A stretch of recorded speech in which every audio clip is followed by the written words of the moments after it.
The broadcast is now starting. All attendees are in listen-only mode. Good afternoon, and welcome to this Florida Institute of CPA's CPE webinar.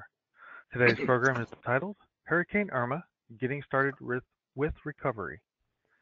This webinar will get you started with the recovery process, dealing with clients, taking you through the 7508A filing delay to preparing returns for taxpayers in the affected area, and provide an overview of the recent legislation enacted. My name is Adam Hubenthal, e-learning manager for the Florida Institute of CPAs.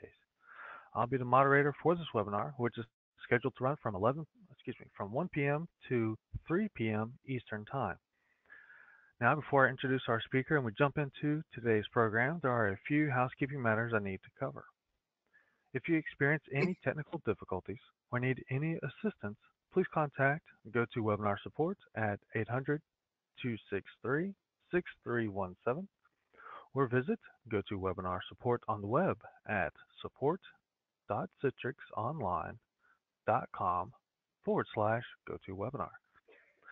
If you have any questions or comments for the speaker, you can submit these using the question control panel located on the right side of your screen. You'll see an orange-colored arrow that will allow you to expand and shrink the question control panel. In order to earn CP credit for today's session, make sure you answer the polling questions that come up on your screen. By responding, your attendance is being logged. In order to claim CP credit for this program, you'll need to respond to these polls. A link to download a copy of today's PowerPoint was sent previously via email. The instructor will be showing the same materials on screen during the webinar.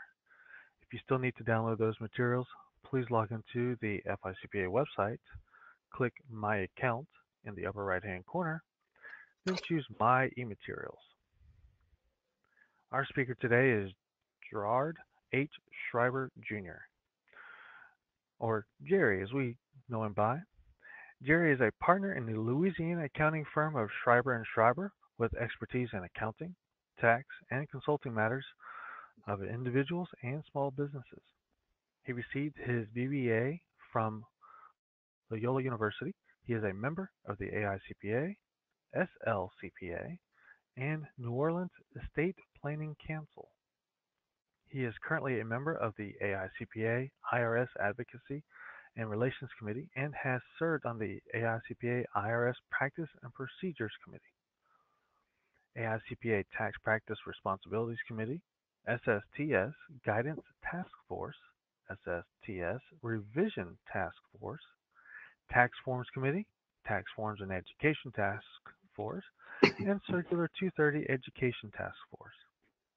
He has appeared on IRS Tax Talk Today and nationwide tax forums and authored continuing education courses on individual income taxes, IRS practice and procedure, current developments, casualty losses, Hurricane Katrina tax matters, Go Zone Act, and Circular 230. Let's please welcome Mr. Jerry Schreiber. Jerry, I'll turn it over to you. Okay, thank you, Adam. Good afternoon, everyone. Here's a little bit of information on myself, and also at the bottom is my contact information, my email and my telephone. If there's any questions that you may have as we progress through this, and as you progress through filing of these returns in connection with the hurricane. Now, our topics for today. We're going to talk about a general overview and some resources that are going to be available to you in assisting your clients through the process of filing these hurricane returns. The casualty losses, how to get started on the casualty loss computations.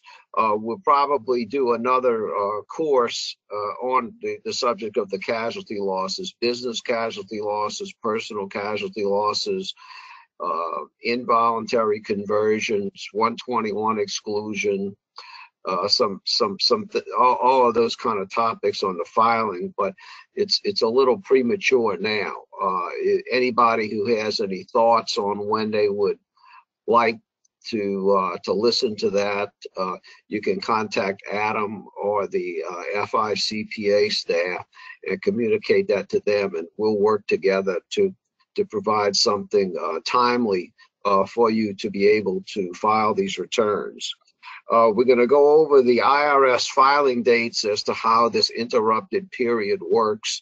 It's been a while since Florida has had a hurricane. You had Hurricane Matthew last year, and you had an interrupted period. But just to bring everybody up to speed on how the interruption works and who's affected and what's covered, we'll talk about that. And we'll talk about the recent act that was passed, the Disaster Relief and FAA Act of 2017. Now, there should be some handouts which were available to you for download. And in those handouts are a little document that I put together on the due dates and for the Hurricane Irma returns, and what forms are affected, and some information there that you can kind of use as a guide in figuring out what needs to be filed. Also, there's a resource list there to give to your clients with some websites that may assist them through this process. There's a list of all the insurance company claims numbers for the United States insurance companies. There's also a document there called Disaster Questions and Answers. And for the last 2 years, as questions come in from members, I log the questions and I keep a cumulative document with the answers. So this document is being updated as I get questions in. I put the answers there, and I maintain the document for anyone to be able to reference it. Right now, it's up on the Texas Society website.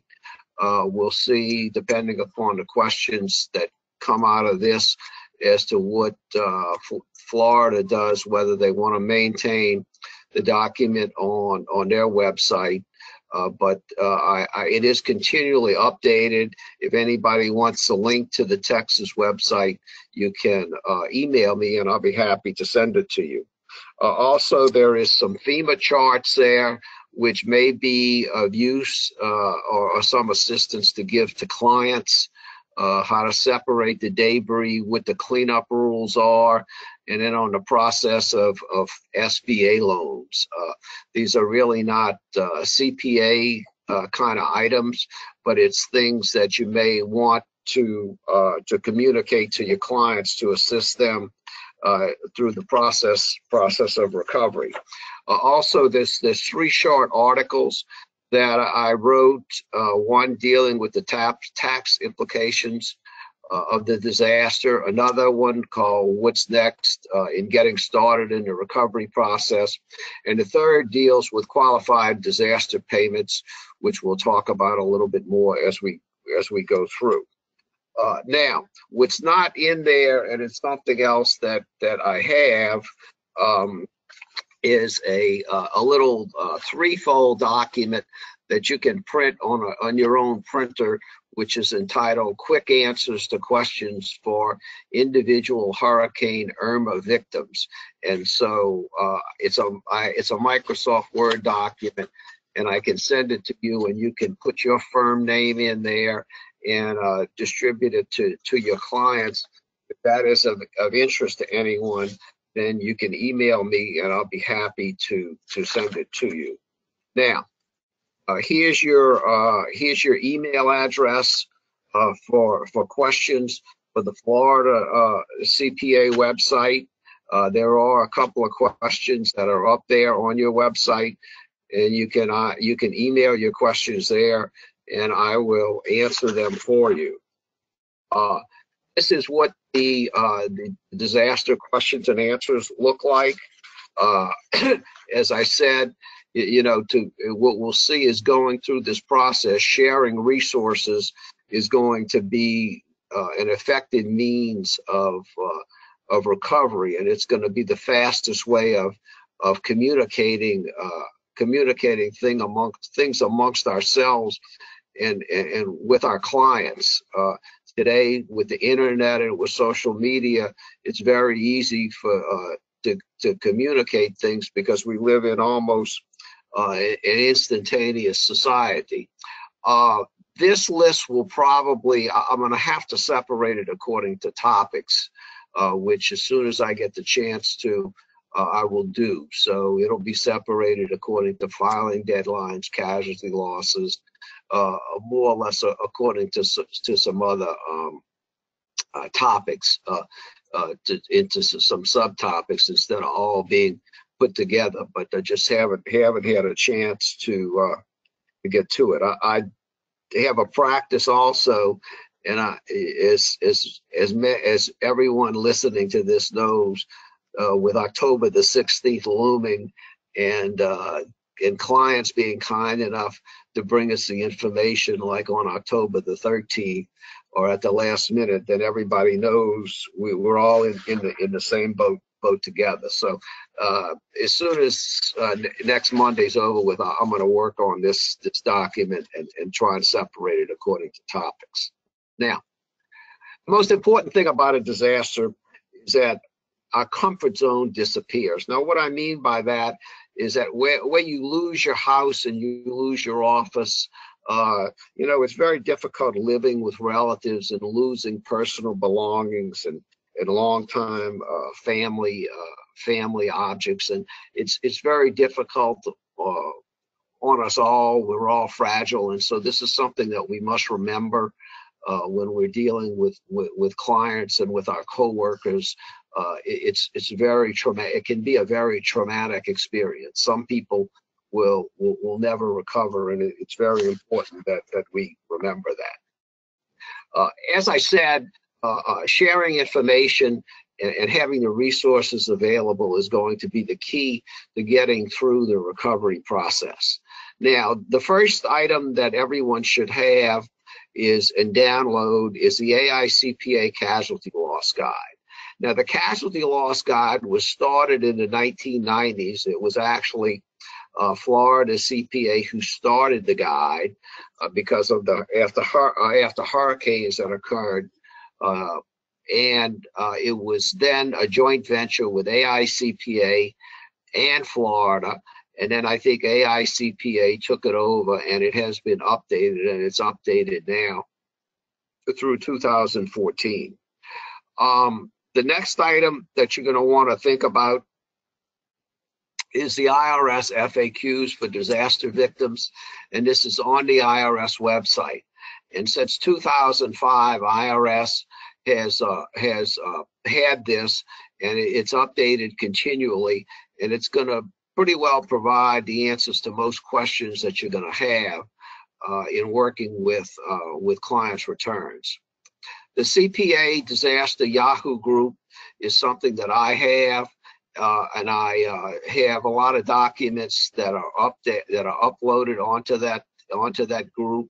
Also, you can post questions, and generally I answer the questions, or somebody else on the group will answer the questions where you have questions about returns and other tax matters.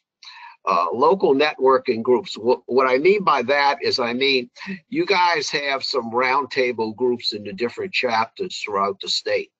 So it's one of the things that we had in recovering from Katrina was we had our regular roundtable group that met monthly. We met the third Thursday of every month at the CPA Society in New Orleans. And it was as a consequence of everyone getting together and talking through the practice issues that we have that it helped everyone get through the filings associated with Hurricane Katrina, and it's also helped us whenever we have topics that come up that create a lot of controversy or there's a lot of questions on. So I know that you have some groups like this already within your society. So all I can say is that you need to make use of them and get together and talk out all of these questions that you have and see if there's a way to work them all out. The next item, disasterassistance.gov and FEMA. These are the government websites. Now, social media. Now with Facebook and Twitter and Instagram and whatever the other social media sites are, things can be communicated instantaneously. Now, what I mean by that is that, for instance, condo associations, neighborhood groups, church groups, should all have some kind of Facebook presence or some other kind of social media presence, because what you can do is you can communicate things faster amongst your neighbors and relatives faster with social media than anything else. So if FEMA's cleaning up in the neighborhood, or they're going to come in the neighborhood, somebody can put, when they become aware of that, they can put it up on social media. If you need building supplies and one particular store has it, you can put that on social media. Furniture, who's a valid contractor, and roofers. There's a lot of roofers going around and unscrupulous contractors going around and clean up people after disasters, and they'll ride around and they all have the credit card attachment to the iPhone, and they want half of the amount of money for the cleanup. They process your credit card on the spot, and then they take the half and then disappear. So there's a lot of that. Who is a good contractor, who is a good roofer, all that information you can share on social media. If there's anything that needs to be given away, or who has some other free items, all of that can be on social media. So whatever kind of groups get together, that's going to be the fastest way to communicate. The next item is the link to the insurance company list for all the insurance companies in the United States. And the next item is United Policyholders, which is a tax-exempt organization in California and has extensive resources to help everyone with insurance and recovery matters. And you'll see what these look like, what these items that I'm talking about are in the next couple of slides. This is what the casualty loss guide looks like. It should be available for download from your CPA Society website. If not, I believe it's unlocked on the AICPA website. So it should be available. If you have any problems, you can email me and I'll get you a copy. Now, this is what the FAQs for disasters look like. You want to be familiar with all of these FAQs in connection. Whoever's going to be doing casualty loss return, what they need to do is they need to be familiar with the casualty loss practice guide, and they need to be familiar with the FAQs. You need to bookmark the FAQs and have a copy of the casualty loss guide if you are doing hurricane-related returns, because this is going to be most of the questions that you have are going to be able to be answered with these two items. This is your disaster designation. I don't know if this is with Florida, since there may be somebody, if you're doing Georgia returns also. So this is the two FEMA numbers, the FEMA designations, and you're going to list this on all IRS correspondence. So here you can see Hurricane Irma is DR 4337, and Georgia Hurricane Irma is DR 4338. So those are going to be your designation that you're going to put on every on all your IRS correspondence. Now, I'm going to stop now, and there's going to be a polling question, and I'm going to turn it back over to Adam. Thank you, Jerry. What is your main area of practice? Public accounting, business and industry, government, education, or other? And it doesn't matter what you answer. We just want to know that you're still with us. So just answer the poll questions if you don't mind, and we'll make sure you get your CP credit for joining us today. Give everyone just a few more seconds to finish their votes.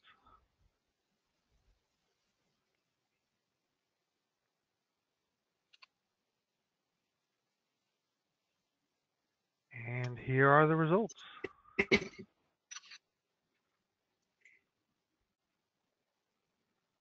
All right, back to you, Jerry. Okay, thank you, Adam. Okay, so here's a map of Florida. Now, you can see that the idea behind this is when you have a disaster, and in this instance, what happens is that the whole state got coverage and got filing relief, but that is not necessarily the IRS policy. They only started this last year with Hurricane Matthew, and they said they put out a SBSE put out a memorandum in the beginning of the year, said they wouldn't do it again, but here they did it for this disaster.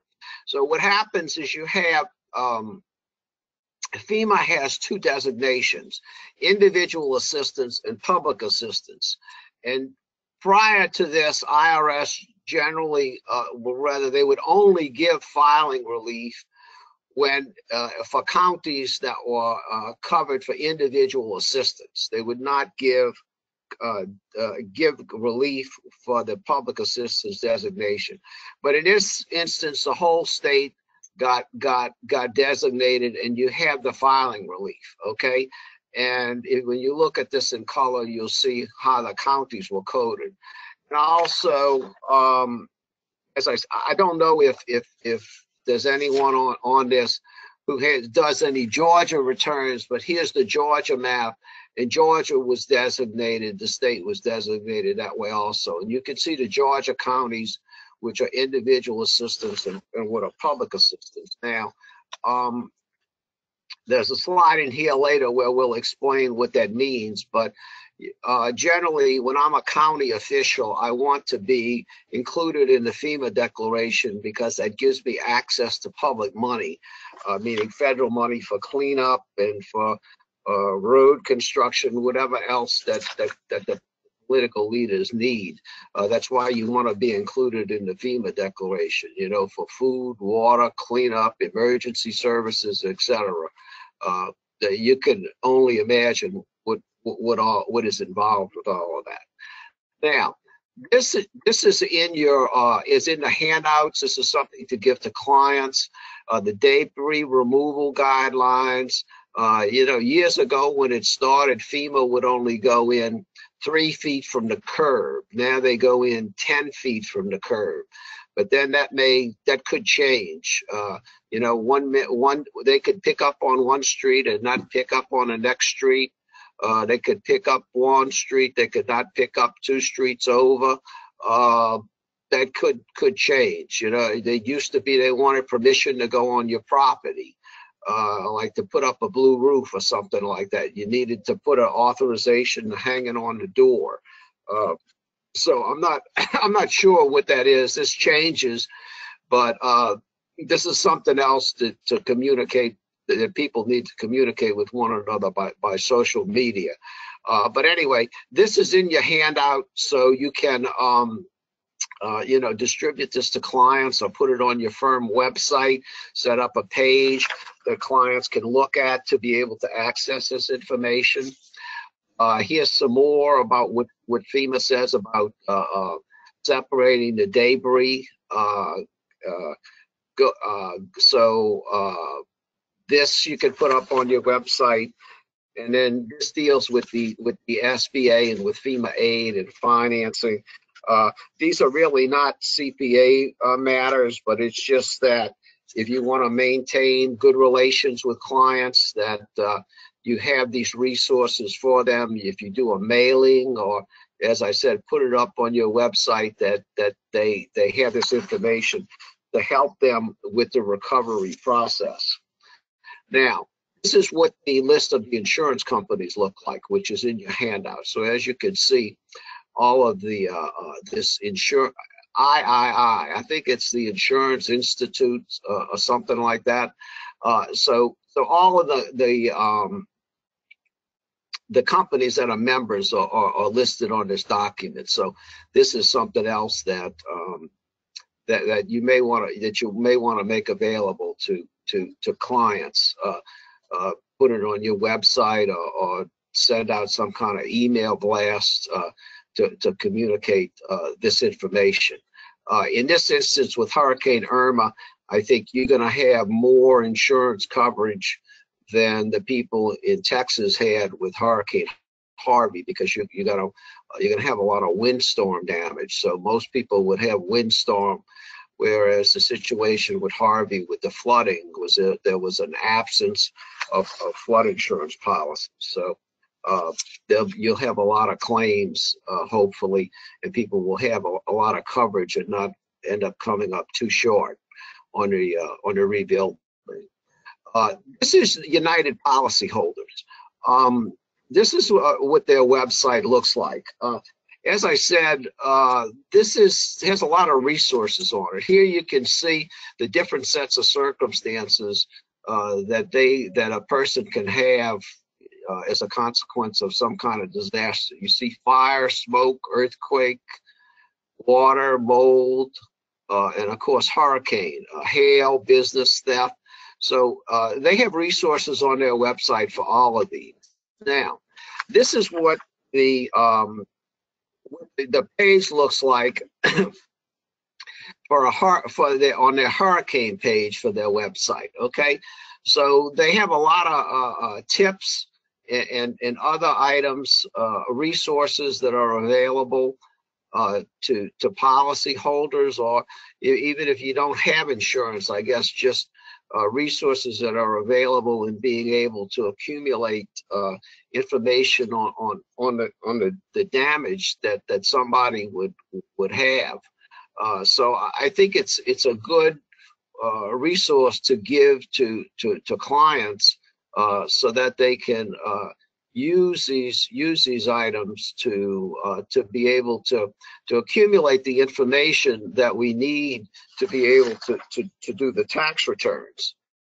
And here again is some more information from their website. So you can see that this is a pretty extensive resources as to what they have that's available to the public. And I think that it's something that merits consideration, and it would help people with the rebuilding. Now, I'm going to go back to Adam with another polling question. Thank you, Jerry. If applicable, how many years have you been certified? Not certified? Certified 1 to 5 years, 6 to 10 years, 11 to 20, 21 years or more. And Jerry, we did have a question come in. Okay. Are tax returns considered correspondence for the DR 4337 annotation? They don't. No, the DR would be more letters or response to notices. The IRS does not say to put that on the tax return, but we're going to talk about that when we get to the filing deadlines as to how the IRS codes the accounts. Okay. Okay. Well, everyone, I've put the results up for you to view. Otherwise, back to you, Jerry. Okay, thank you. Okay, so what I recommend is and this also is something United Policyholders says, is a claims diary or a workbook. Now, in the handouts, there's a little article that I wrote called "What's Next," and so we talk about this. That we all know the drill when clients come in with the information for their tax return, and they're going to come in and they're going to say, "I've saved every receipt for you." And here, and I put them all in you guys have Publix grocery stores. So one of those Publix grocery stores, they have all the receipts in there, and they tied it shut, and they double bagged it, and they tied that shut too, okay? And so they bring it to you, and they say, "Here's all my records." Now, you know that's not the way you want those records, okay? So what I recommend is that they get for instance, a notebook or a loose leaf binder. And in a notebook, what they do is keep track in the front of the book of all of the claims numbers and other information, contractor information, and other information about rebuilding. In the back of the book, that they scotch tape in all the receipts for what the items that they're expending, which would be part of part of the casualty loss, or things that could be reimbursed by insurance, so that the information is in an orderly manner, as opposed to just being a bunch of miscellaneous receipts that don't do any good. So this is something that they want to think about when you're talking to clients, that they do this. Okay, now I briefly talked about the difference between individual assistance and public assistance, and I'll put these two slides in here so that you can see what we're talking about. Excuse me. Individual assistance is basically what FEMA distributes, and this lists the items that FEMA will pay for. Now, all of this is excluded under Code Section 139, which deals basically with FEMA payments to individuals, and it says that there should be no tax consequences to the individuals as a consequence of receipt of the money from FEMA. So individual assistance, this is what's involved with individual assistance, and it's pretty much assistance with necessary kind of items, medical, housing, food, things like that. Necessary and essential items that an individual needs after a disaster. Also, the SBA loan program, which may be available to some homeowners. Now, the public assistance is of course to municipalities, to states, to counties. Okay, and you can see debris removal and what other things that they have, pumping the water out, things like that. Something tells me that the federal government pays 80% and the local government's supposed to pay 20%. That's the figures that I see. But so this is what the public assistance is, and of course most counties want to be included in the public assistance because they want to get a hold of that federal relief money. Now, as I mentioned, Code Section 139 is pretty much governs the FEMA payments. And also in the handouts, there's a short article dealing with Revenue Ruling 2003-12.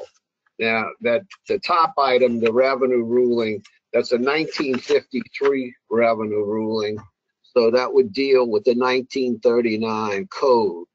And that's before they started numbering revenue rulings according to year.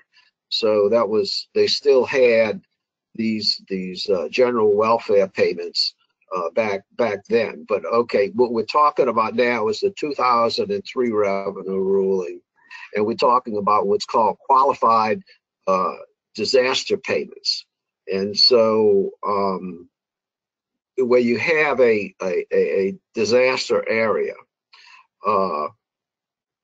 what it says is that there can be payments made by employers to cover medical, transportation, and temporary housing, and that the employee does not have to include it in their income. Now, in this revenue ruling, there's 3 examples that's in the revenue ruling, and I tried to summarize them in the article that's there in your handout.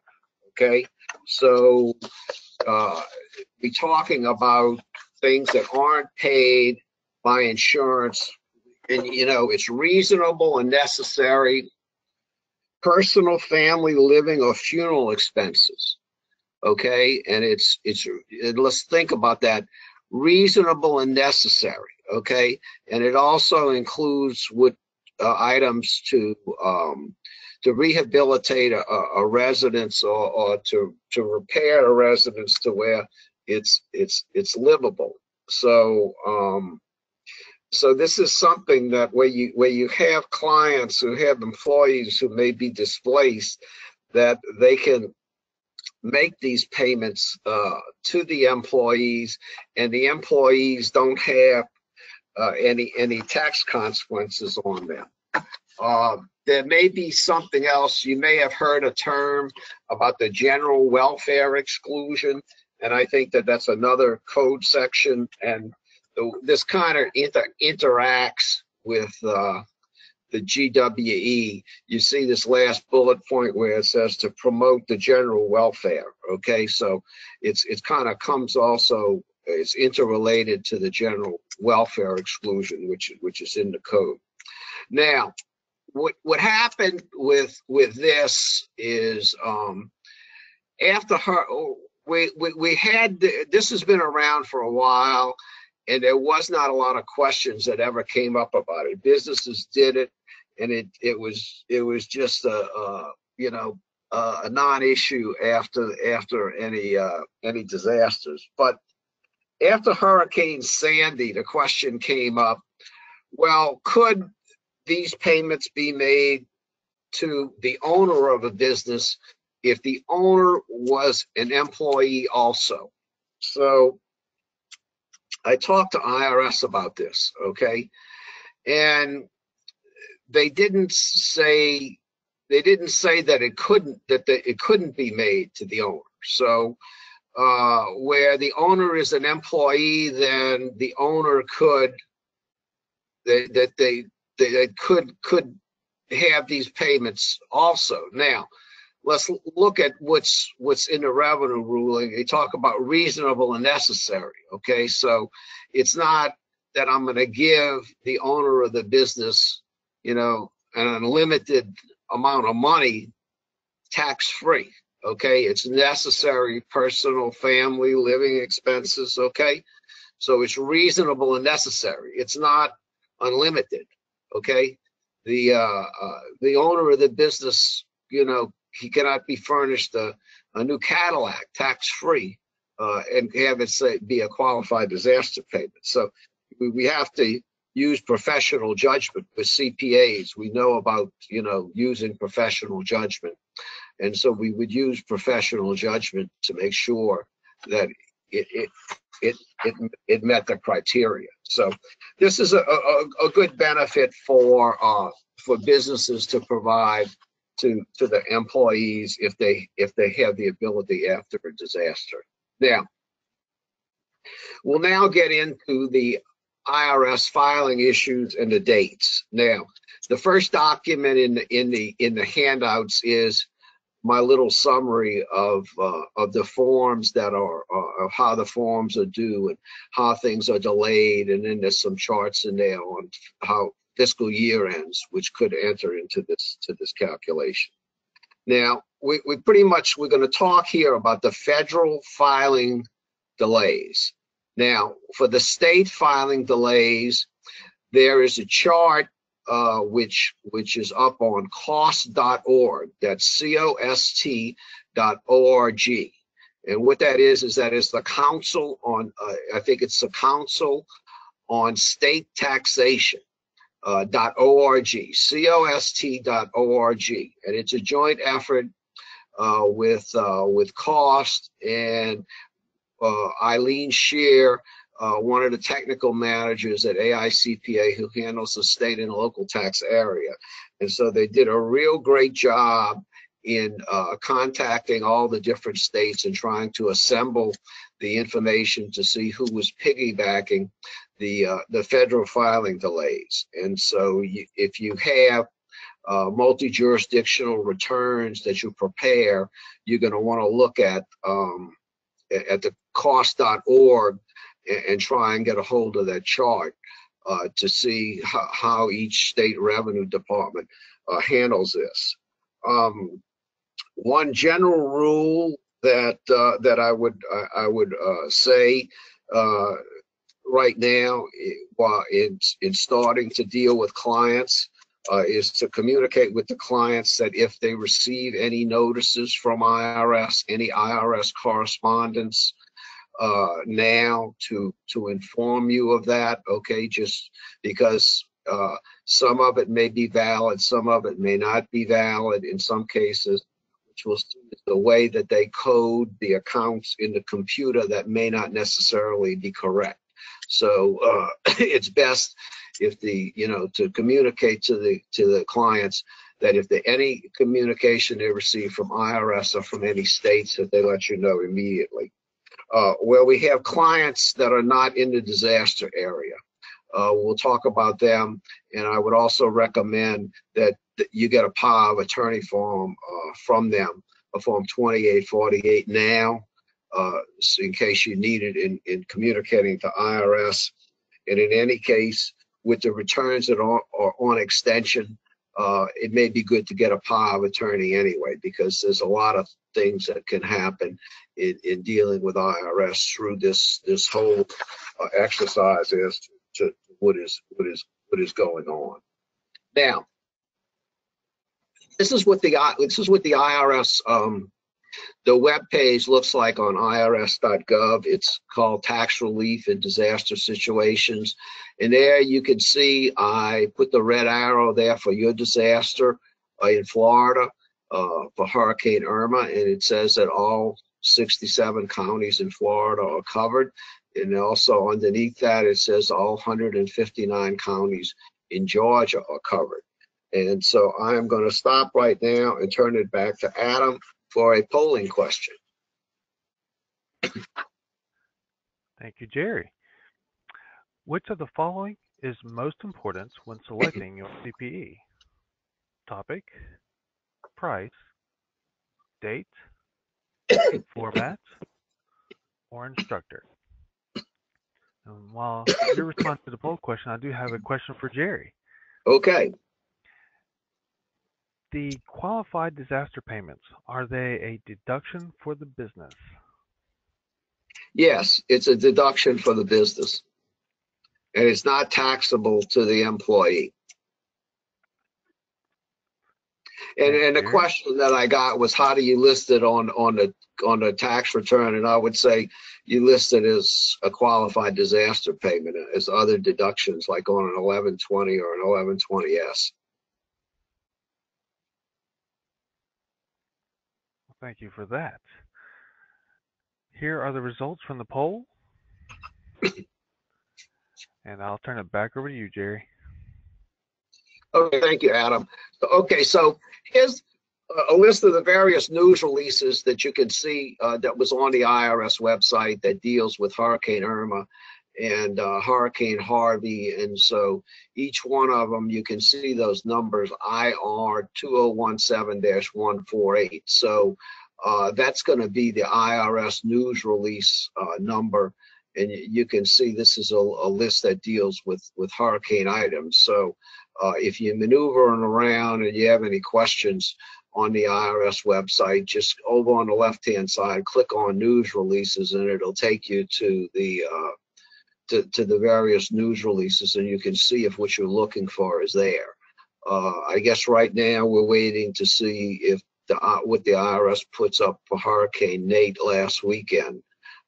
As of this morning, I hadn't seen anything, but so I would imagine the FEMA declarations will be coming out, and that'll be going up today also. I would think Alabama would get some kind of, and Mississippi would get some kind of declaration, but as I say, you know, I haven't seen anything yet. Okay, now, when we're talking about the postponement in the interrupted period, okay, the news release is going to say that W-2 forms and information returns are not going to be covered by any delay, that they're going to want those filed on time, all right?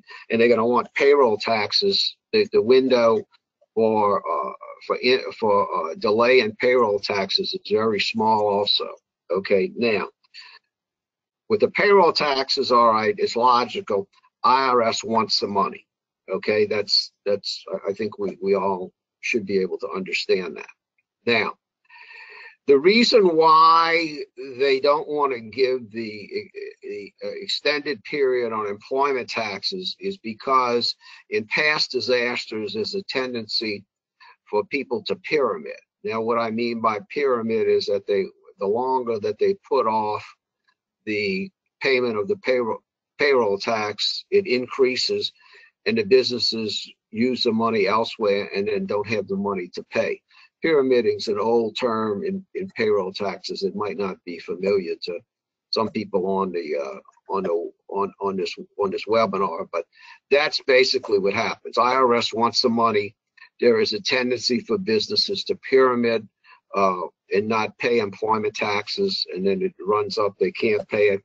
And then the other reason on the information returns, so last year, or rather this year, we went through the month of January with having to file the 1099s and the W-2 forms with both the IRS and with the recipient.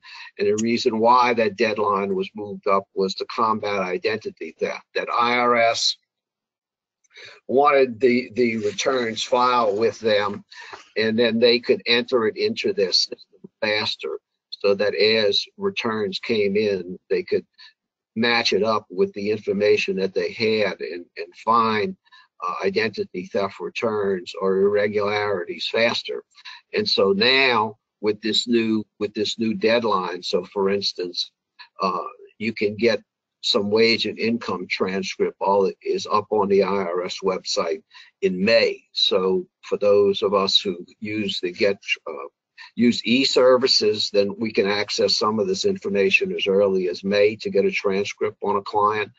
I would imagine the get transcript system that taxpayers can go to themselves, that the information is there.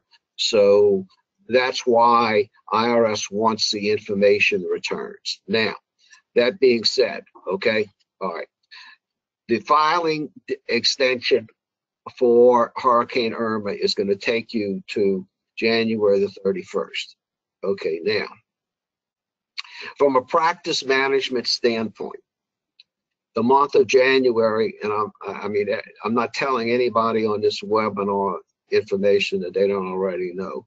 The month of January is going to be a horror story if you have extended returns, plus having to get together these information returns. We all, I do this also just like everybody else does. I'm a guy down in the trenches doing individual returns and information returns for clients. And so I know what it's like. I've had these January deadlines. I've had the deadlines in the past of January the 8th. And that makes Christmas, after the period after Christmas, unbearable, knowing that you have to get the information and to try to move the people to get you the information. So from a practice management standpoint, you have to prepare for this, because otherwise with January, you're going to have twice as much due now in January. So just it's food for thought, and just be thinking about it. Now, for diesel fuel, for those of you who feel in this arena, okay, IRS has some information on their website concerning the dyed diesel fuel and how that's handled. Now, also, the Form 5500 is covered by the delay till January the 31st, and FBARs, foreign bank account reporting, is delayed until January the 31st also. Now, when we get to the tax return filing, okay, this is something that you're gonna have to think about. You're gonna get the 2000, or rather, we're all gonna get our 2017 software. Probably, I guess the first versions will come out, next month or in the beginning of December, or in some cases, the pro forma and the tax organizer software will be coming out after October the 16th, or it'll be coming out in the beginning of November. And the tendency would be to start printing tax organizers. Now, where you have these returns that aren't filed yet, that are not going to be filed till January, then when you go to print the pro forma or you print the tax organizer, it's going to have 0 for the prior year. Now, I know that there's some members who their practice model is to extend all the returns, and they have all of their returns due, or a good portion of their returns due in October. So this is so in this instance, you're going to have a problem with printing tax organizers, because there's not going to be anything for prior year figures. But again, this is a practice management issue, and so if you have that, you're gonna have to think about it. And I mentioned the month of January being extremely tricky if you're going to have extended returns plus information returns too. Now, the authority for all delays comes under Code Section 7508A. And 7508A was changed in the 2001 Terrorism Act after the September the 11th event to give the Secretary Secretary of the Treasury up to 1 year delay in being able to authorize tax filings, performance of acts, and acts, ACTS, includes things like filing of returns, tax elections, things like that, on both the taxpayer's part and on the government's part. Okay, so that is what our authority is Code Section 7508A. Now, there's going to be some people on this webinar who are going to remember the term presidentially declared disaster. And so that was changed, I believe, in 2009 to what's called a federally declared disaster now. So that's the term. The term is kind of used interchangeably because there's some old wording that will have presidentially still on it, but the term is, the correct term now is federally. Now, as far as the Taxpayer Act, okay, as I mentioned, we have filing of returns, payment of tax, contributions to a retirement plan, filing of a tax court petition, a claim for refund, a lawsuit, and then all eligible acts listed in Revenue Procedure 2007-56. Now, 2007-56, you should print out a copy of that and keep it with all your other documents that you're going to have handy for people doing returns when you have a question as to whether something's covered by the delay. So that's on the it's on the IRS website, but either bookmark it or have a copy printed out in case you have a question about some of these forms, because there are some issues with that, which we're going to talk about on the next slide. Now, I want to go back to, on this slide, the third bullet point on the left, contributions to retirement plans. Okay, the contributions to the retirement plans should be extended as a consequence of the extended due date on the return being covered by the interruption. Now, that being said, in prior disasters, there have been instances where the trustees would not accept the contributions, okay? So if you had this set of circumstances, if you had an October the 15th deadline for some kind of pension contribution, you need to check with the trustee to make sure that they will apply it to the correct tax period. Because, as I said, there have been instances where they didn't do that. So, for instance, in Louisiana, well, no, it's not in Louisiana. Okay, we had a couple instances. In one case, there was a tornado in the beginning of April, and the original due date was extended from April the 15th to April the 24th, maybe. Okay, the IRA, because an IRA has to be paid by the original due date, meaning April the 15th. That taxpayers who even though their original due date was April the 24th, the brokerage house would not accept it. Okay.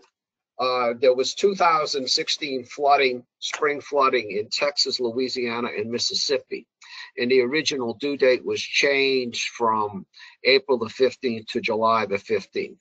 And in some cases, the brokerage houses, the financial institutions would accept it. And in some cases, they wouldn't accept it. So even though and we would show them letters, you know, and all the authoritative literature stating that the due date was extended, but the institutions would not accept it. So if you have that set of circumstances, make sure that the institution will accept it, so you don't have any issues with losing the contribution. Now, 2007-56, okay, that's on this next slide. All right, now, this is what the page looks like on the IRS website. Now, as I said, my personal opinion is, excuse me, that you should have a copy of this in your office when you're doing these returns. Now, you see the way it's set up, and it's set up according to sections. So you see section 5 would be accounting methods and periods. So that's like the 400 series, code section series. So there's going to be, most people listening are going to be familiar with Form 3115, the application for an accounting change. So you know that there's all the different 400 code section accounting methods and things like that. So that's what would be listed in section 5. Then you see section 6 is business and individual tax issues. You see, as it goes along, the sections are separated, and there'll be different numbered items in there for different acts that are going to be covered by a delay. Okay, so for instance, in the international section 12, there's more than 50 items that are covered by the delays. Now, some of you listening are going to know that there are some forms, or will have heard this, that there are some forms or there are some acts which are not listed in this revenue procedure. And since the revenue procedure was issued in 2007, so for instance, there's forms that weren't around in 2007, there's code sections that weren't around in 2007, those are not going to be listed in this revenue procedure, and they're not going to be covered by the delay. Now, what IRS is going to say is that you can allege reasonable cause on those, but be forewarned that there are items like that.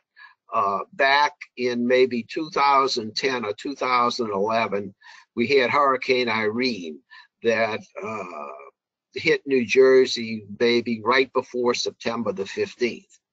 And that's when this subject started to appear about these items that weren't in the revenue procedure. So it was right before the September 15th deadline for C corporations. And New York, New Jersey, Pennsylvania, the area affected by the storm, you had a lot of multinational corporations that were on extension, and their returns were due by September the 15th. So that's when this questions first started to arise. We had never heard this before in any prior disasters about what wasn't covered. But the question came up about foreign code section elections, which these big multinational corporations had, and whether they would be covered by the 7508 delay. And the question went to AICPA, and we talked about it, and the general answer was that we didn't think they were covered, because when you have a code section election, it has to be filed within the due dates for filing a return, and there was not the extended due date, it was a postponed due date. So we've talked to IRS since then, and their interpretation is that If it's not listed in the revenue procedure, it's not covered, but it would be covered by reasonable cause. Now, that being said, those of us in the practice arena know how much difficulty reasonable cause is at some times to get, you know, having to correspond with the service center or whatever. So this subject is being worked on.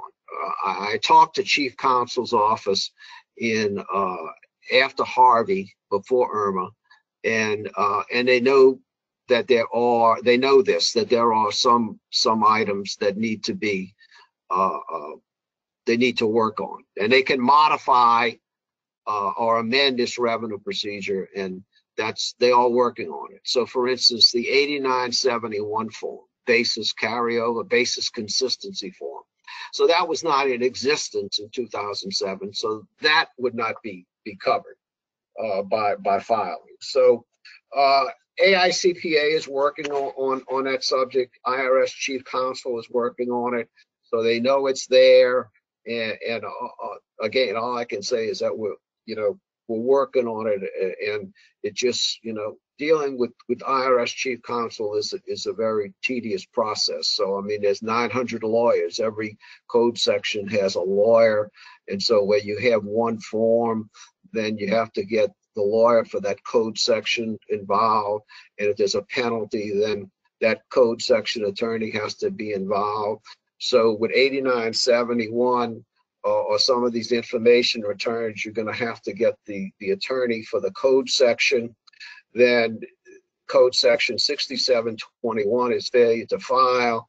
Then code section 6722 is failure to furnish.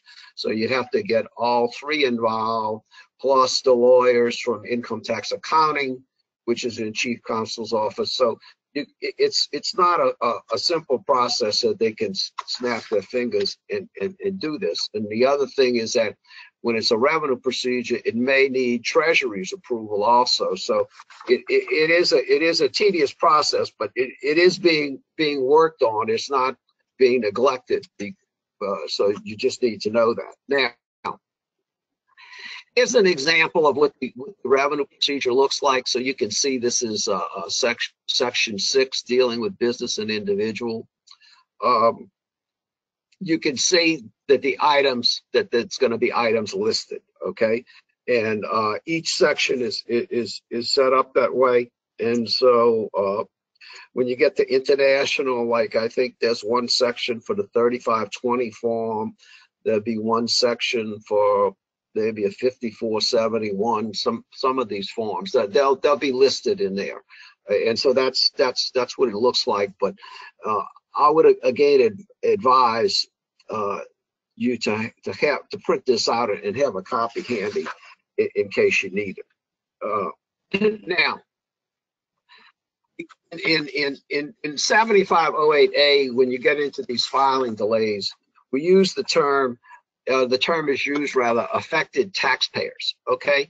And so basically it's common sense. It's going to be anybody who lives in a disaster area. You can see the whole state of Florida is a disaster area. The whole state of Georgia is a disaster area. Anybody who lives there or who works there, okay? Their principal place of business is there. Now, we had an instance that came up with Hurricane Harvey, okay? And the question was the CPA was helping relatives in the disaster area, but his office was not in the disaster area. Now, so in this instance, the CPA was covered, but the clients were not covered. Now, if he would have an instance where they couldn't meet the filing deadline, then reasonable cause should cover that set of circumstances. Now, I don't know if anybody has that or not. I'm just saying that that's what the discussion that we had. Now, that being said, what I'm working on also is I'm working on a little practice guide of sample letters to be able to answer these notices that are going to come out where we have issues with the client's accounts after these returns are filed. So there would be sample descriptions, and you can just pick your description and put it in a little letter template. Now that's in the works. again, I want to help everyone get through the process of filing the return. So that's in the works. It's not done yet, but we're working on getting something like that to be able to assist everyone through the process. Now, I'm going to stop and go back to Adam with a polling question now. Thank you. Which CPE format is most preferable for you? Webcast and webinar, seminars, conferences, chapter meetings, or self-study? And Jerry, someone asked if we could mention IR 2017-150 is the reference for Irma when filing extended returns. Did you happen to mention that earlier by chance? Yeah, we're going to get to that. What it's going to be is that it should be coming up in the next couple of slides about marking the returns on how the returns are coded. Okay, so okay. I'm going to talk about that because there's something called the individual master file and the business master file, and I just haven't gotten to it. And there's something called an O-freeze. Okay. Right, well, sounds good. Thank you, Jerry. And I'll turn it back over to you. Okay, thank you. Okay, again, we could affected taxpayers. This is most common sense. The biggest thing we're going to see in an FAQ also has to do with the tax records being located in the disaster area. That means it's an affected taxpayer. Okay, if the CPAs in Florida, when you have your client's records from New York in your office at the time the storm occurs, then the client from New York is an affected taxpayer, and they're covered also. Okay, besides the Taxpayer Acts, the government is covered too in this interruption. Okay, and here you can see that this is the government acts that qualify for 7508A relief. Now, this kind of reiterates everything that I've said previously. You can see it's going to say most tax returns. You can see all the tax returns. Okay, estimated payments are going to be covered, and all of this is in that first document that's in your handouts. That kind of lists what I wrote up about, like a little guide to tell you the returns that are going to be covered. Now, besides the code section, there's the 7508A regs, which elaborate and give you more detail. And in the 7508A regs, I believe there's 8 examples. So you're going to have to print out a copy of the regs and keep a copy of the regs in your office also, and be familiar with the examples. So again, we're talking about a federally declared disaster area. Now, the regs were changed in 2009. So those who may be listening and who were familiar with the way that penalty and interest was computed in the Katrina, Rita, and Wilma storms, okay, the regs were changed in 2009 so that there's a new, so that it's not the same as it was in 2005. That being said, also in March of 2009, there was a technical correction to the regs.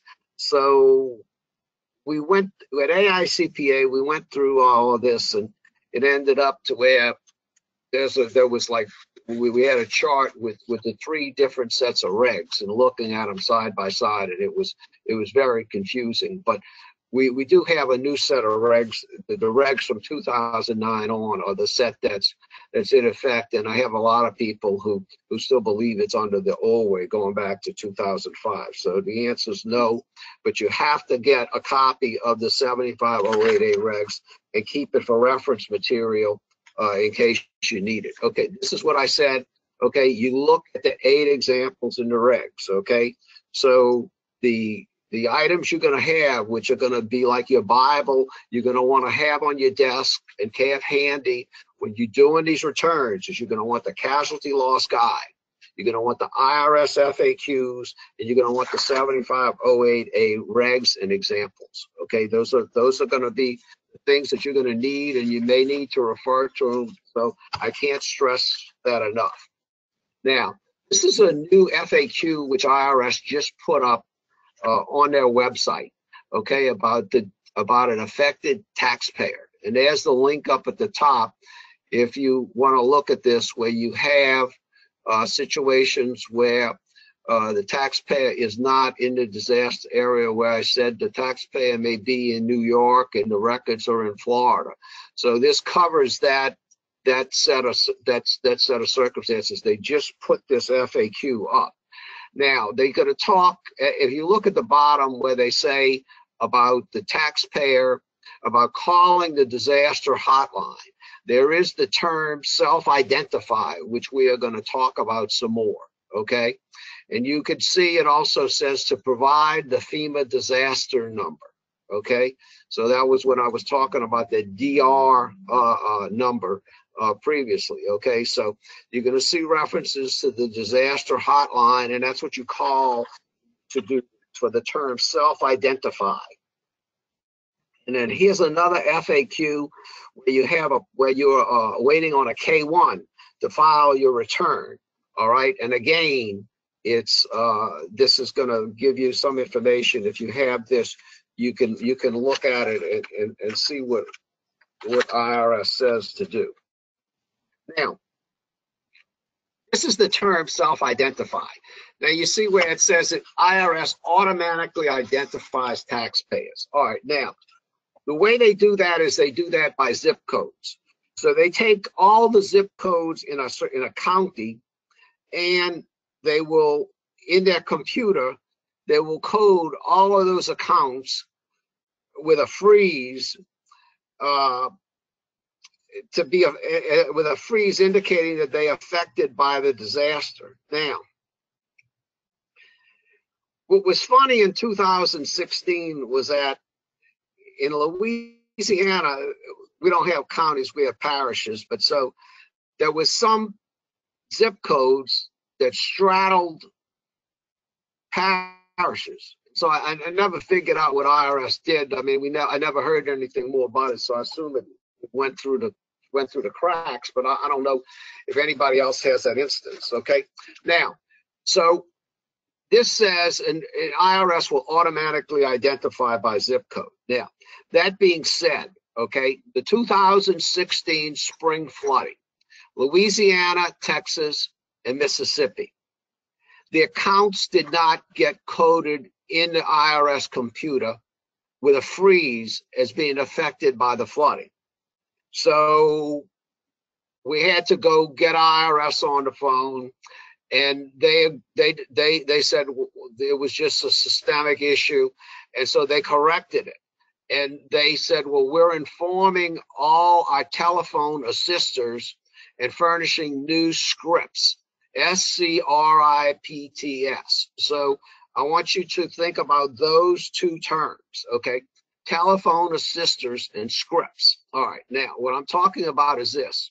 So the friendly souls that we talk to on the practitioner priority service and on the disaster hotline are telephone assisters. And the scripts, meaning that they will have a predetermined narrative that they're supposed to say when they answer the phone and they're talking to us or they're talking to taxpayers. That's the scripts. And those scripts are in the Internal Revenue Manual. So that's, you know, what the technical terms when you're dealing with this. Okay, so that's a disaster hotline. Now, this reference at the top, IRM, that is the Internal Revenue Manual, and this is in Chapter 21, okay? And this is what is called an O-freeze. So this is, so what's supposed to happen is that in the IRS computer, there is an individual master file and a business master file. There is an IMF and a BMF, and you may have seen these terms on some IRS notices, okay? But so when you live in an area which is a zip code covered by a disaster declaration, the IMF and the BMF, the individual master file and the business master file, are supposed to be coded for the disaster. And in this case, an O-freeze is supposed to be put on the account. Okay, that's the technical term for when you live in a disaster area. You see that live in a disaster area, the taxpayer no longer needs to self-identify, only if you live outside of a disaster area. And you'll see here these other references to IRM Chapter 25 and Chapter 20 and 21, the penalty and interest computation. Now, where you'll see up at the top of this slide where you have 10 or more taxpayers that need to be self-identified, you can't do it over the phone. It has to be done by mail, and that's a procedure for doing it by mail. And also there's a link to what to do on the IRS website. Also, the last item about the S-freeze, you see where they talk about an S-freeze, which is another kind of account freeze. You see where they use the term IMF and BMF master file, individual master file and business master file. Those are the key terms. Now, we're going to do another polling question, and I'm going to turn it back over to Adam. Thank you, Jerry. In just a moment, I'll have 2 questions for you as well. Okay. What length CPE program do you prefer for webcast and webinars? 1 hour, 2 hours, 4 hours, or 8? And Jerry, if you're ready, I have a question or 2. Okay, go ahead. First question is, in the new Disaster Tax Relief Act that just passed, is the tax credit on wages only for the employer, the employee, or both? We're going to get to that we're going to get to that as soon as I finish this. We're going to cover the act, okay? And that's the slides in there on that, okay? Excellent. Next question is, were interest and penalties suspended on individual tax payments on 1040s as of September 4th, 2017? There's a slide coming up on that also. That is example 6 in the 7508A regs. All right. Okay. In that case, I'll share the results with everybody. I'm going to turn the presentation back over to you. Okay. Here's the link on the bulk requests for self-identify. Okay. Disaster hotline calls. Okay. This should be what we all do whenever we talk to IRS. Now, that being said, this is the way the disaster hotline works, okay? They can accept information from you, meaning the taxpayer's name and tax ID number.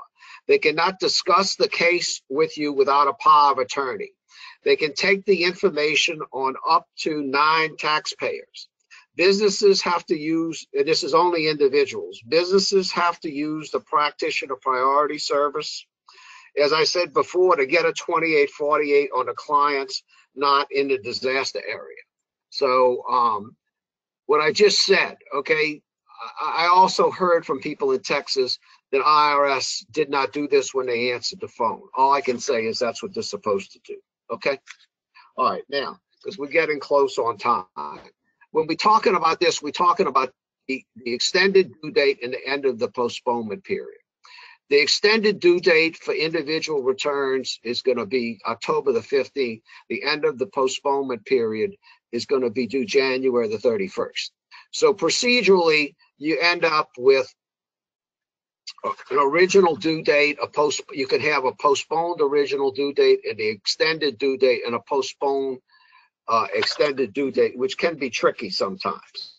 Now, for all of these returns, the original due date for an individual is going to be October the 15th, and you're postponed, or you don't have a postponed original due date in this instance. This would be if the April the 15th there was a weather event or something in the beginning of the year and it got postponed to a date after April the 15th. And then in all cases, return is going to be due the later or the extended due date or the end of the postponement period, which you can see the example below.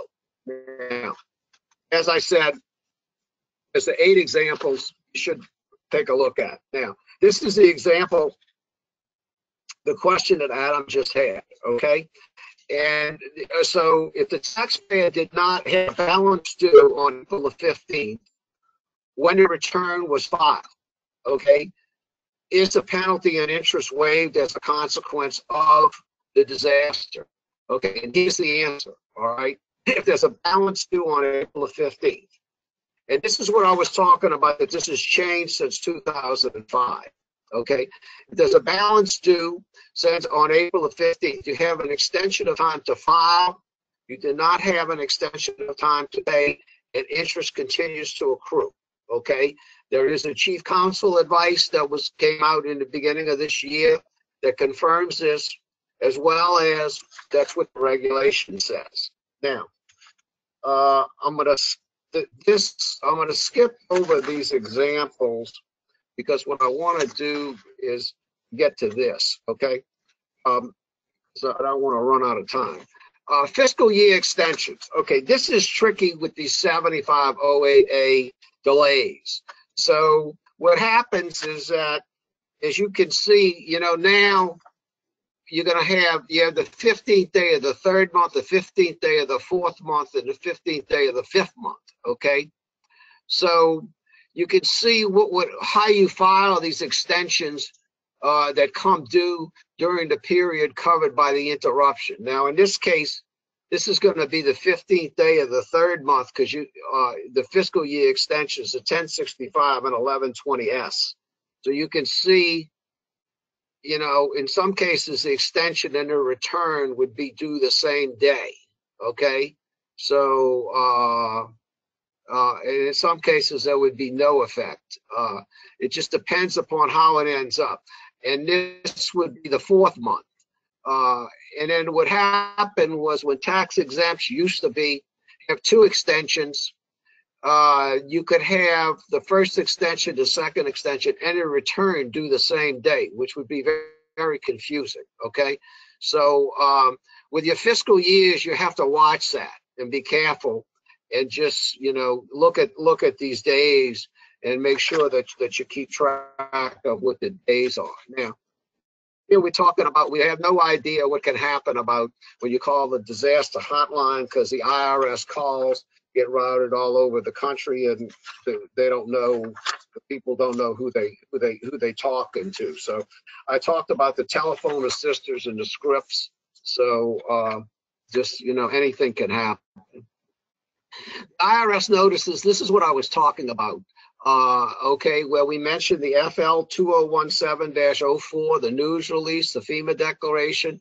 So this is what you would list in the correspondence. It would be better to have all this information. This is what IRS says that they want. Now, with the notices, okay, the Chapter 20 deals with the penalty handbook, and there is two sections in Chapter 20 on reasonable cause. Now, to give you an example of what I'm talking about, in maybe 2008 or 2009, there was some ice storms in eastern Kentucky. And so AICPA, we got a call from the Kentucky CPA Society, and the storms were really bad. And members, they got an interrupted period, but for instance, the interrupted period was not enough. And the office would not get power back, let's say, until after the end of the interrupted period. So in that instance, then the taxpayers would qualify for reasonable cause relief from the penalty, and it is covered and listed in Chapter 20. And if you have this instance of asking for reasonable cause, you want to quote the Internal Revenue Manual section there. Now, again, this is what we're talking about with the terms that I've talked about, just to reiterate that. Here's a little chart where you see with how this works. Whenever you have these interruptions, so you understand the due date, sometimes it's a good idea to make up a little chart like that. Now, I'm going to come to here. We have a polling question, and I'm going to turn it back over to Adam. Thank you, Jerry. Would you register for a webinar that was only a half hour in length? Yes or no? And Jerry, I do have a couple questions for you. Okay. One person said, I believe I read that you need to put, quote, Florida Hurricane Irma, end quote, at the top of the form when you are carrying the loss to 2016. Is that correct? When you're carrying the loss to 2016. Okay.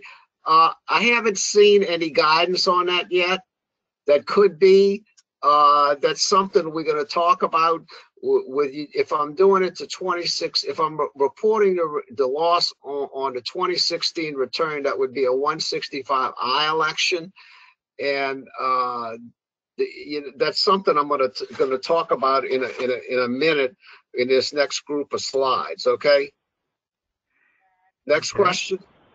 Next question is, if an extended 1040 owes and does not file by 1015, I realize subject to interest and penalty, but will be subject to the added late filing penalty.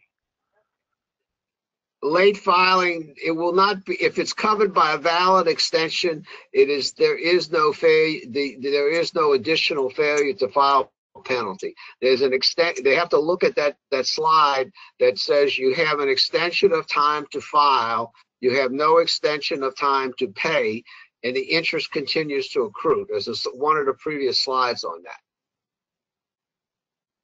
All right, well, that's all the questions I had. I've already shared the results of the poll, so back to you. Okay, so we're going to finish this up and go through with this the act here that we have. Okay, so this is what they would call the Disaster Relief and FAA Act of 2017. Now, most people, you're going to be covered. Florida and Georgia is going to be covered by the Hurricane Irma disaster area, and so this is the part of the act that defines what the disaster zone is, and it says it warrants individual and public assistance, which means the whole state of Florida and the whole state of Georgia. Okay, so those are going to be, it's included in the definition in the act. Now, there's 4 sections to this act: personal casualty losses, charitable contributions, retirement plan withdrawals, and the workers' retention credit. All right, now, for personal casualty losses, okay, we all know that prior to this, that casualty losses were deducted as an itemized deduction, and they had to be in excess of 10% of your adjusted gross income to deduct. Now, this act changes that for the Hurricane Harvey and Irma and Maria areas, okay, and does away with the 10% of AGI limitation. It puts a $500 floor on the casualty loss, and it's deductible as an itemized deduction. And if you do not itemize, you can add it on to the standard deduction. Now, let's go back to that question about the 165I.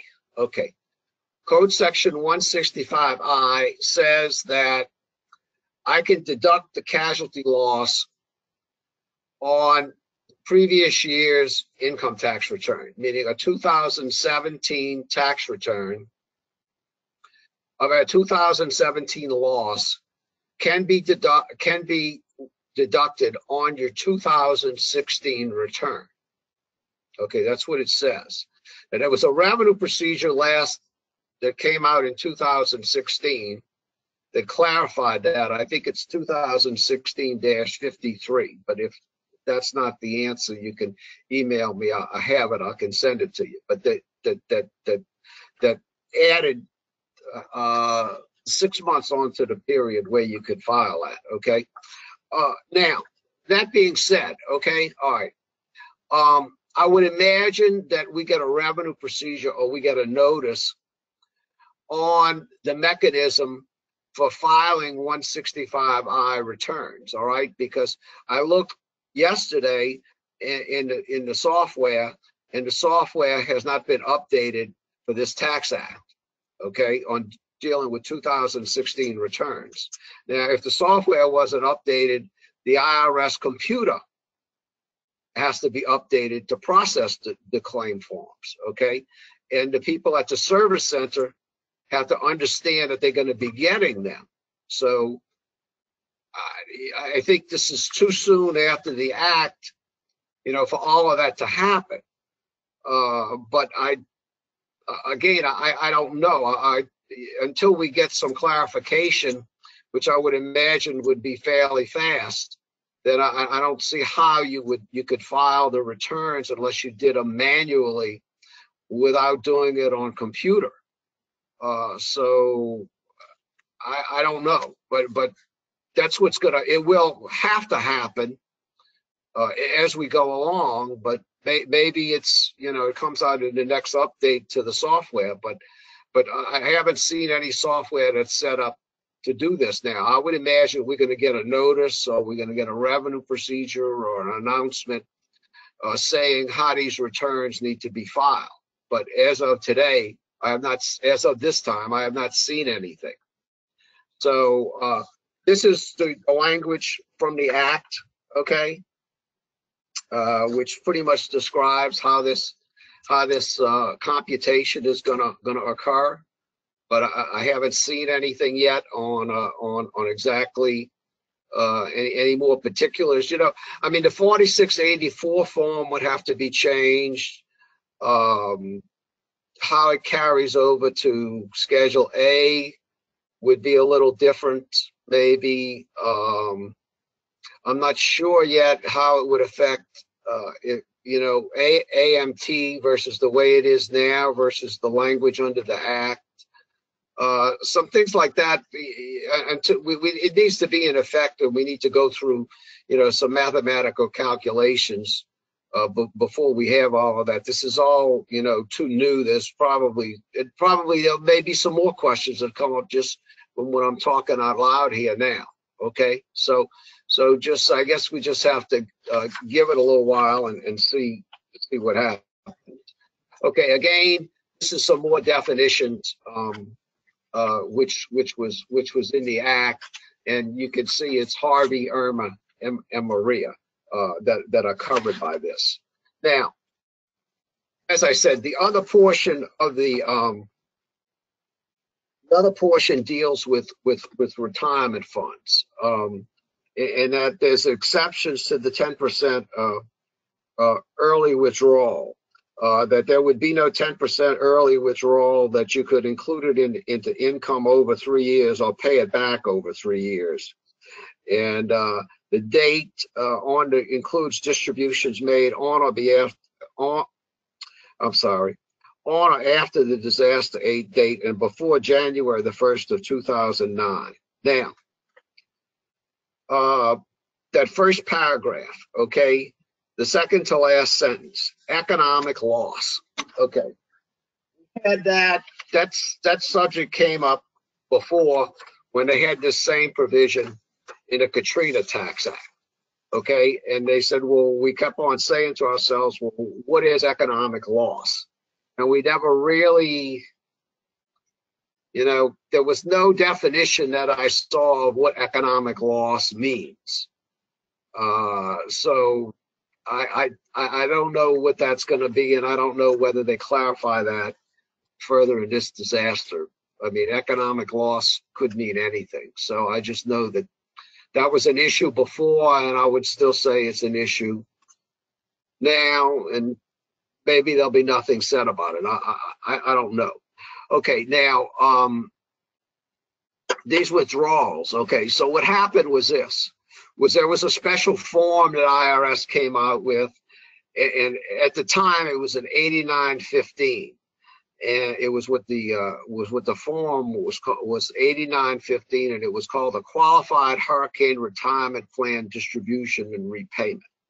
Now, I would think that they would come up with something similar to the, you know, in the future. It's going to come up with the 2017 forms, I guess, in the 2018 forms. So it's not there yet, but I would imagine that there would be a form, similar to this. So that's to be able to account for these withdrawals and how IRS can keep track of them. Now, I'm going to go the home purchases. That's another provision. And then the losses for the plan sustaining an economic loss, that's another provision, but I'm running out of time here. Okay, earned income, that I don't know that that's necessarily going to affect a lot of people who are listening today. If you have people with the earned income credit and the child care credit, and just know there's a provision in there. Charitable contributions, okay, the 50% limitation is waived for these contributions for Harvey, Irma, and Maria. The retention credit. Okay, now, the retention credit is 40% credit of the qualified wages. The wage base is limited to $6,000, and owners' employees are out. Now, talk about an eligible employer and a business that and when it became inoperable, and when the business goes back to work. So what you do is you get paid beginning on the date that it's first inoperable and ending on the date that such trade or business resumes significant operations. Okay, now I'm not quite sure what that's supposed to mean, but that's the language in the act. So I think there's going to have to be some clarification on this. There is some guidance, some FAQs on the IRS website that I've seen about the work opportunity tax credit. And I think that that's going to tell you, if you have questions about this, that's going to be a lot of information. But I don't know that there's going to be the exercise of doing this computation, unless the payroll service can do the computation for you, that there's going to be a cost-benefit relation. That being said, you have to reduce the wages by the amount of the credit also. So this is not a grand giveaway. And also, when we had this before, there was AMT issues that limited the amount of this credit for a lot of business owners, and it ended up carrying forward forever. Now, when we had this credit for Katrina, Rita, and Wilma, this was filed on a form 5884A. So I'm not sure if IRS is going to come out with another form for this, but that is a possibility. We had a member who had a client which was a temporary, which was an employment agency that employed temporary workers. And so let's say they would get a gigantic credit as a consequence of this from Katrina and Rita. And so I don't know what, only in an instance like that. And then again, I don't really know if they got to use it because of the, AMT limitations. So with that, we're at the end. Adam's going to take another polling question. I'm going to thank everybody for taking the time out of their schedules to listen to this today. You have my information if you have any questions, and also if Adam has any questions, we'll see where we go with that. So I'll turn it back to you, Adam. All right, thank you, Jerry. I do have a couple of questions here for you. Real quick, I'll get the poll question going. How many of your clients were affected by recent hurricanes? 0 to 10%, 10 to 25%, 25 to 50%, over 50%, or did you yourself experience a personal loss? While everyone's responding to those, a couple of the questions I have for you, Jerry. For a taxpayer who died in April 2017 and has a taxable estate tax due 9 months later, so therefore January of 2018, is there tax relief to file and pay Form 706. The 706 is covered by the delay. Okay. Next question. Losses and where similar personal casualty losses and the deductible loss limits that exceed the $500 and not the 10% amount applied by an act to the 2016's Hurricane Matthew losses for Florida.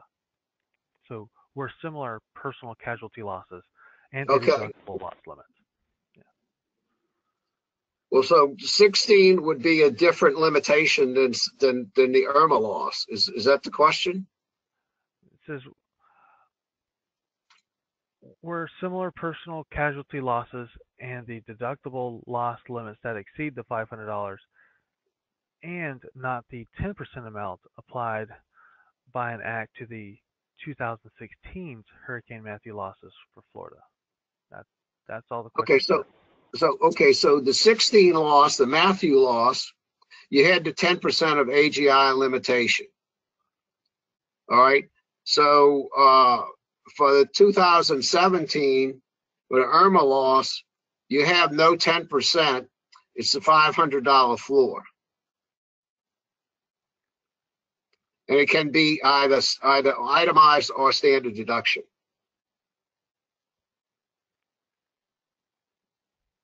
Okay. Next question. Are deductions limited to the economic loss? What kind of deductions? That's all the question has. It says, are deductions Deductions, limited to the okay. economic loss?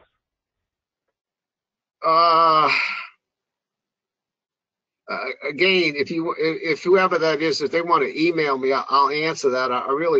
I don't know what you would mean, what kind of deductions we're talking about with this casualty loss or whatever, and what kind of economic loss we're talking about. Okay, they can email me if you want to email that to me and clarify it. I'll answer that. Okay. Next question. Does the retention credit apply to nonprofits? That one I'm not sure about. I've never had that set of circumstances, but we'll find out. Okay. Next question. Will shareholder employee get the 40% credit? There's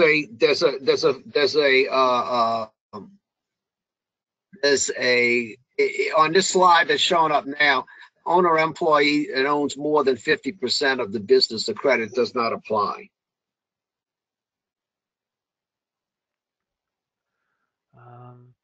If you call to notify IRS of someone who qualifies for relief because the taxpayer is in the disaster area, do you have to have a POA form 2848? Wait, do you have to have a PO form? What is that? A POA form? That's what it says here, but it's form 2848. Yeah. Okay. Well, so all right. The disaster hotline. Okay. They can take in. You can give them. You can furnish information, meaning you can furnish the taxpayer's name and their ID number, and with a reason why they should be self-identified as affected. But the telephone assistant cannot discuss the account with you.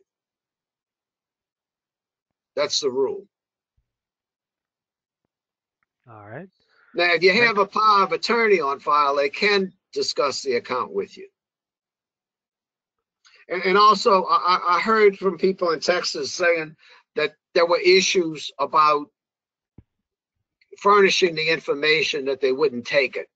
Okay, even though they're supposed to. But everybody on this call, on this webinar, knows the deal with IRS. Sometimes you don't know who you're talking to. Sometimes they do, sometimes they don't. That's just the luck of the draw, okay? All right. Next Next question. Can businesses also elect to take a hurricane loss in 2016? Businesses, you do the ones, yeah, a business can do a 165I.